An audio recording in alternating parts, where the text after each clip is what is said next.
मेरी विधवा दीदी ने मुझे एक लिफाफा दिया और बोली, अमित ये तुम्हारे लिए है। मैं हैरान रह गया क्योंकि हमारे घर की हालत बहुत ख़राब थी। कई बार तो 2 वक्त की रोटी भी नसीब नहीं होती थी। उस दिन भी सिर्फ मेरी दीदी के 6 साल के बेटे रोहन ने थोड़ा सा खाना खाया था। मैं और दीदी दोनों खाली पेट थे। ऐसे हालत में मेरे लिए कोई लिफाफा होना मेरे लिए बहुत अजीब था। मैं सोच में पड़ गया कि इसे लूं या मना कर दूं। मुझे चुप देखकर दीदी ने फिर कहा, अमित ले लो। मैंने लिफाफा लिया और खोल कर देखा तो अंदर बहुत सारे पैसे थे। मैं घबरा गया और बोला, दीदी ये क्या है? दीदी बोली, ये पैसे मैंने अपने सोने के गहने बेचकर जुटाए हैं। पूरे 7 लाख रुपये हैं। मेरी आंख भर आई। मैंने कहा, दीदी आपने ऐसा क्यों किया? जीजा जी के जाने के बाद यही तो आपकी जमा पूंजी थी, कल को मुश्किल में काम आती। दीदी बोली, आज की मुश्किल पहले देखो, घर में खाने को नहीं है, बच्चा है, हालत ख़राब है, और तुम भविष्य की सोच रहे हो। तुम इन पैसों से एक सेकेंड हैंड टैक्सी ले लो, कम से कम कमाई तो शुरू होगी। मैंने पैसे वापस बढ़ाए और कहा, आप अपने गहने वापस ले आइए, मैं कोई और काम कर लूँगा। मेरी बात सुनकर दीदी पहले ऐसी फिर रो पड़ी। बोली, 1 साल हो गया है, तुम नौकरी ढूंढते ढूंढते थक गए हो। अब तो मोहल्ले वाले भी उधार देने से मना कर चुके हैं। मुझे डर है कि रोहन का स्कूल भी छूट जाएगा। मैं उसे परेशान नहीं देख सकती। अगर तुम नहीं मानोगे तो मैं खुद कहीं काम कर लूँगी। उसकी बातें सुनकर मेरा दिल बैठ गया। मैंने कहा, मेरे रहते आप काम नहीं करेंगी। दीदी ने मेरे तरफ पैसे फिर बढ़ा दिए। मजबूरी में मैंने पैसे ले लिए और बिना कुछ कहे घर से बाहर निकल गया। मैं पूरी रात सड़क किनारे बैठा रोता रहा। मुझे लग रहा था कि मैं एक नाकाम भाई हूँ जो अपनी बहन से लेने पर मजबूर हो गया। सुबह घर लौटा तो दीदी चिंता में खड़ी थी। बोली, रात भर कहाँ थे? मैंने बहाना बना दिया कि दोस्तों से सलाह ले रहा था। दीदी बोली, आज पड़ोस की सुना था कि पति के साथ जाना, वो तुम्हें टैक्सी दिलवा देंगे। मैंने हाँ कर दी। उस दिन मुझे कम पैसों में एक अच्छी सेकंड हैंड टैक्सी मिल गई। गाड़ी देखकर मुझे पहली बार उम्मीद महसूस हुई कि अब हालत बदल सकते हैं। सुनीता के पति मुझे टैक्सी स्टैंड पर छोड़ गए। जाते वक्त बोले, आगे सब किस्मत पर है। मैं वहीं खड़ा सवारी का इंतजार करने लगा। थोड़ी देर बाद एक रोबदार आदमी आया और बोला, नए लगते हो? मैंने कहा हाँ। वह बोला, यहाँ बिना पैसे दिए गाड़ी नहीं खड़ी कर सकते, या तो पैसे दो या यहाँ से चले जाओ। मैंने हाथ जोड़कर अपनी मजबूरी बताई, लेकिन उसने साफ मना कर दिया। डर के मारे मुझे वहाँ से गाड़ी हटानी पड़ी। पूरा दिन सड़कों पर घूमता रहा मगर एक भी सवारी नहीं मिली। रात को खाली हाथ घर लौटा। दीदी ने पूछा, आज कितनी कमाई हुई? मैंने कहा, आज कुछ नहीं मिला। दीदी ने सिर पर हाथ रखकर कहा, कोई बात नहीं, भगवान सब ठीक करेगा। फिर बोली, आओ खाना खा लो। मैंने पूछा, खाना कहाँ से आया?" वह बोली, मोहल्ले में किसी ने चावल भेज दिए थे। मैंने जी भरकर खाना खाया और पहली बार चैन की नींद सोया। अगले कई दिन भी ऐसे ही बीते। टैक्सी होते हुए भी सवारी नहीं मिल रही थी। 8 दिन गुजर गए। दीदी की चिंता बढ़ने लगी। तभी एक दिन एक आदमी मेरी टैक्सी में बैठा। उसने मेरी परेशानी सुनी और कहा, मैं तुम्हें अपनी टैक्सी स्टैंड पर जगह दिला दूंगा। मैंने कहा, मेरे पास देने के लिए पैसे नहीं है।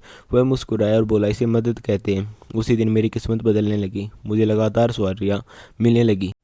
मैं रोज कमाई लेकर घर लौटता। कर्ज उतरने लगा। रोहन को अच्छे स्कूल में दाखिला हो गया। घर में राशन भर गया। मैं खुश था और संतुष्ट भी। मुझे लगने लगा कि एक इंसान की मदद कितनी बड़ी चीज़ होती है। मैंने तय कर लिया कि जब भी किसी को ज़रूरत होगी मैं ज़रूर मदद करूँगा। दिन गुजरते गए और मेरी ज़िंदगी सच में बदलने लगी। अब मुझे रोज़ टैक्सी स्टैंड पर सवारियाँ मिलने लगी। सुबह निकलता और रात को पैसे लेकर घर लौटता। दीदी के चेहरे पर अब चिंता कम और सुकून ज़्यादा नजर आने लगा था। रोहन भी पहले से ज़्यादा खुश रहने लगा था। स्कूल से आकर मुझे अपनी कॉफ़ी किताबें दिखाता और कहता, मामू मैं बड़ा होकर आपके जैसा बनूंगा। उसकी बातें सुनकर मेरा सीना गर्व से भर जाता। मैंने सबसे पहले मोहल्ले वालों को उधार चुकाया, फिर घर में पूरा राशन भरवा दिया। अब दीदी को किसी के आगे हाथ फैलाने की जरूरत नहीं पड़ती थी। कुछ दिन बाद मैंने रोहन को अच्छे स्कूल में दाखिला भी करवा दिया। दीदी की आंखों में खुशी के आंसू थे। वह बार बार भगवान का शुक्र अदा करती और कहती, मुझे पूरा भरोसा था कि मेहनत बेकार नहीं जाएगी। मैं भी खुद को बहुत मजबूत महसूस करने लगा था। एक दिन रात को बिजली चली गई। गर्मी बहुत थी। हम तीनों जाग गए। रोहन बोला, मामू अब तो आप अच्छा कमा रहे हो, घर की थोड़ी मरम्मत भी करवा दो, यह घर बहुत पुराना है। उसकी बात सुनकर मुझे अपने पिता का घर याद आ गया। यह घर आज़ादी से पहले बना था। हालत बहुत ख़राब हो चुकी थी। मैंने रोहन के सिर पर हाथ रखा और कहा, धीरे धीरे सब ठीक हो जाएगा, पहले मैं बिजली का इंतज़ाम करवा देता हूँ। कुछ दिन बाद मैंने एक छोटा सा यूपीएस खरीद लिया जिससे पंखे चलने लगे। घर में राहत आ गई। अब ज़िंदगी पटरी पर आ चुकी थी। मैं लगातार मेहनत कर रहा था। दीदी मना करती थी कि ज़्यादा मत काम किया करो, लेकिन मैं कहता, मेहनत से ही तो किस्मत बदलती है। पैसा ज़रूरी है दीदी, बिना पैसे की ज़िंदगी बहुत मुश्किल होती है। दीदी मेरी बात सुनकर मुस्कुरा देती थी। सब कुछ ठीक चल रहा था कि एक सुबह मेरी ज़िंदगी में फिर से एक मोड़ आ गया। मैं टैक्सी लेकर निकल ही रहा था कि सड़क पर भीड़ दिखी। पास जाकर देखा तो एक जवान लड़की का एक्सीडेंट हो गया था। वह सड़क पर पड़ी तड़प रही थी। लोग खड़े थे मगर कोई मदद नहीं कर रहा था। सब बस तमाशा देख रहे थे। मेरा दिल कांप उठा। मैंने बिना सोचे समझे लड़की को टैक्सी में बैठाया और सीधे सरकारी अस्पताल ले गया। रास्ते में लोग मुझे रोकते रहे कि पुलिस का मामला हो जाएगा, लेकिन मैं नहीं रुका। अस्पताल में पता चला कि लड़की की हालत गंभीर है। डॉक्टर ने कहा ऑपरेशन जरूरी है और इसके लिए 1 लाख रुपये चाहिए। लड़की का पिता रोते हुए सबके आगे हाथ जोड़ रहा था। कह रहा था, मेरी बेटी बचा लो, पैसे बाद में कमा लूँगा। उसकी हालत देखकर मुझे अपनी दीदी और रोहन याद आ गए। मुझे वह दिन याद आ गए जब हम भी लोगों से मदद की उम्मीद करते थे। मेरे पास पूरे 1 लाख नहीं थे, लेकिन मेरे पास एक चीज़ थी, टैक्सी। मैंने बिना देर के टैक्सी बेचने का फैसला कर लिया। टैक्सी बेचकर मिले सारे पैसे मैंने उस लड़की के इलाज में लगा दिए।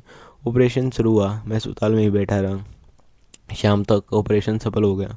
लड़की की जान बच गई। उसके पिता ने मेरे पैर पकड़ लिए, रोते हुए दुआई देने लगा। मैं चुपचाप वहाँ से निकल आया। मुझे लगा मैंने सही किया है। भले ही टैक्सी चली गई, लेकिन किसी की जान बच गई। मैं पैदल ही घर की तरफ चल पड़ा। रास्ते भर मैंने बस यही था कि भगवान सब ठीक कर देंगे। मुझे भरोसा था कि मदद का फल जरूर मिलेगा, लेकिन मुझे नहीं पता था कि घर पहुँचते मेरी ज़िंदगी का सबसे बड़ा झटका मेरा इंतज़ार कर रहा है। जब मैं घर पहुंचा तो मेरे पैरों तले ज़मीन खिसक गई। घर का दरवाज़ा खुला था। अंदर का सारा सामान बिखरा पड़ा था। ऐसा लग रहा था जैसे कोई तूफान घर के अंदर से गुजर गया हो। बर्तन उल्टे पड़े थे, अनाज फैला हुआ था, अलमारी टूटी हुई थी, आंगन तक खुदा हुआ था। मैं घबरा कर अंदर भागा। तभी दीदी दौड़ती हुई आई और मुझसे लिपट कर रोने लगी। मैं हड़बड़ा गया और बोला, दीदी ये सब क्या हो रहा है? किसने किया ये सब? दीदी रोते हुए बोली, अमित हमारे साथ बहुत गलत हो गया। किसी ने पुलिस में झूठी शिकायत कर दी कि हमारे घर में गलत काम होते हैं। पुलिस वाले आए और पूरे घर की तलाशी ली, हर चीज़ उलट पुलट कर दी। जो राशन था वो भी उठा ले गए, बोले जांच के लिए ले जा रहे हैं। मैं सुनकर सन रह गया। रोने कोने में चुपचाप बैठा था।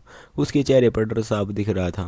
मैं उसके पास गया और उसे सीने से लगा लिया और बोला, डरने की जरूरत नहीं बेटा, सब ठीक हो जाएगा। रोहन ने मासूमियत से कहा, मामू अब तो आपके पास टैक्सी है ना, आप फिर से सब ठीक कर देंगे।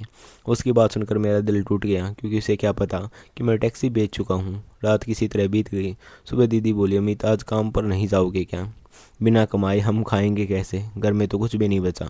मैं चुप रहा। मैंने बहाना बना दिया कि तबीयत ठीक नहीं है। दीदी ने गुस्से में कहा, मोहल्ले वाले ही हमारे दुश्मन निकले, उन्हीं की वजह से पुलिस आई थी।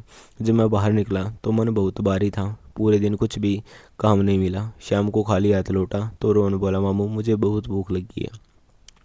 मेरे पास कोई रास्ता नहीं था। मैं मोहल्ले की दुकान से थोड़ा सा सामान उधार ले आया। घर पहुंचा तो दीदी मेरी तरफ गौर से देखने लगी। बोली, तुम मुझसे कुछ छुपा रहे हो, सच बताओ। मैंने धीरे से कहा, दीदी मैंने टैक्सी बेच दी है। वह चौंक गई। बोली, क्यों क्यों बेच दी? मैंने सारी बात बता दी कि कैसे एक लड़की की जान बचाने के लिए मैंने टैक्सी बेच दी। दीदी कुछ देर चुप रही, फिर बोली, नेकी अपनी जगह है, लेकिन क्या हमारी हालत नहीं देखनी चाहिए थी? आज हम फिर वही आ गए जहाँ से चले थे। रोहन बीच में बोला, मम्मी मामू ने अच्छा काम किया है। दीदी बोली, अच्छे काम से पेट नहीं भरता। यह सुनकर मेरी आंखों से आंसू बहने लगे। दिन बीतने लगे। फिर से घर में तंगी आ गई। दीदी परेशान रहने लगी। रोहन उदास रहने लगा। एक दिन रोहन मेरे पास आकर बोला, मामू क्या नेकी करना गलत होता है? मैंने उसे अपने पास बैठाया और कहा, नहीं बेटा, नेकी कभी गलत नहीं होती, बस कभी कभी उसकी परीक्षा होती है। उसी शाम मैंने रोहन को आंगन में खेलने भेज दिया। थोड़ी देर बाद वह दौड़ता हुआ आया और बोला, मामू यहाँ मिट्टी में कुछ दबा हुआ है। मैंने सोचा कोई पत्थर होगा, लेकिन फिर भी उसके साथ आंगन में गया। वहाँ मिट्टी के में कपड़ा नजर आ रहा था। मैंने हाथों से मिट्टी हटाई तो एक पुरानी पोटली निकली। दिल जोर जोर से धड़कने लगा। मैंने भगवान का नाम लिया और पोटली खोली। मेरी आँख खुली की खुली रह गई। अंदर सोने के गहने और पुराने सिक्के थे। मैं जोर से दीदी को आवाज़ देने लगा। दीदी दौड़ती हुई आई। जब उन्होंने गहने देखे तो वह भी हैरान रह गई। बाद में पता चला कि यह पुराने ज़माने के लोगों का छोड़ा हुआ खजाना था, जो सालों से हमारे आंगन में दबा हुआ था। शायद यह अब हमारे हिस्से में था। हम तीनों की आंखों में आंसू थे। यह वही पल था जब मुझे समझ आया कि नेकी कभी खाली नहीं जाती। उस पोटली ने हमारी ज़िंदगी की दिशाएं बदल दी। हमने किसी को बिना बताए सबसे पहले गहनों की सही जांच करवाई। पता चला कि सारे गहने असली सोने के थे और उनकी कीमत बहुत ज़्यादा थी। हमने समझदारी से काम लिया। कुछ गहने बेचकर सबसे पहले अपने पुराने सारे कर्ज चुकाए, फिर घर की मरम्मत करवाई। टूटी दीवारें ठीक हुई, आंगन समतल हुआ, छत भी सही करवाई गई। घर में फिर से रौनक लाई। दीदी के चेहरे पर लंबे समय बाद सुकून दिखने लगा। मैंने दीदी के पुराने बेचे हुए गहने भी बनवा दिए। रोहन फिर से खिलखिलाने लगा। उसका मन अब घर में लगने लगा था। कुछ समय बाद मैंने दोबारा काम शुरू किया। इस बार मैंने जल्दबाजी नहीं की। मैंने एक छोटा सा काम संभाला जिससे घर का खर्च आराम से चलने लगा। धीरे धीरे आमदनी बढ़ती गई। रोहन अच्छे स्कूल में पढ़ने लगा और पढ़ाई में भी आगे रहने लगा। दीदी के लिए भी अच्छे रिश्ते आने लगे। आखिरकार एक भला आदमी मिला जिसने रोहन को भी अपने बेटे की तरह अपनाने का बात कही। दीदी ने हामी भर दी। कुछ ही महीनों में दीदी की शादी हो गई और वह खुशहाल घर में चली गई।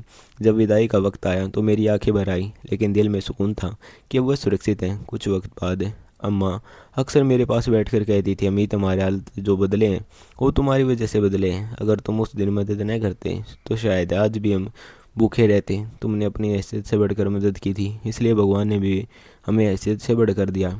मैंने ज़िंदगी से यही सीखा कि नेकी कभी बेकार नहीं जाती। कभी उसका फल देर से मिलता है, लेकिन मिलता ज़रूर है। उस दिन के बाद मैंने ये ठान लिया कि अगर मेरी ज़िंदगी में कभी किसी मजबूर इंसान को मेरी ज़रूरत पड़ेगी तो मैं पीछे नहीं हटूँगा, क्योंकि जो देता है वही पाता है। दोस्तों, अगर आपको यह कहानी अच्छी लगी हो तो इसे लाइक ज़रूर करें, अपने विचार कमेंट में लिखें और ऐसी ही सच्ची ज़िंदगी से जुड़ी कहानियों के लिए चैनल को सब्सक्राइब करें। अगली कहानी में फिर मुलाकात होगी। तब तक अपना ख्याल रखें और हमारे वीडियो को लाइक ज़रूर कर दीजिए।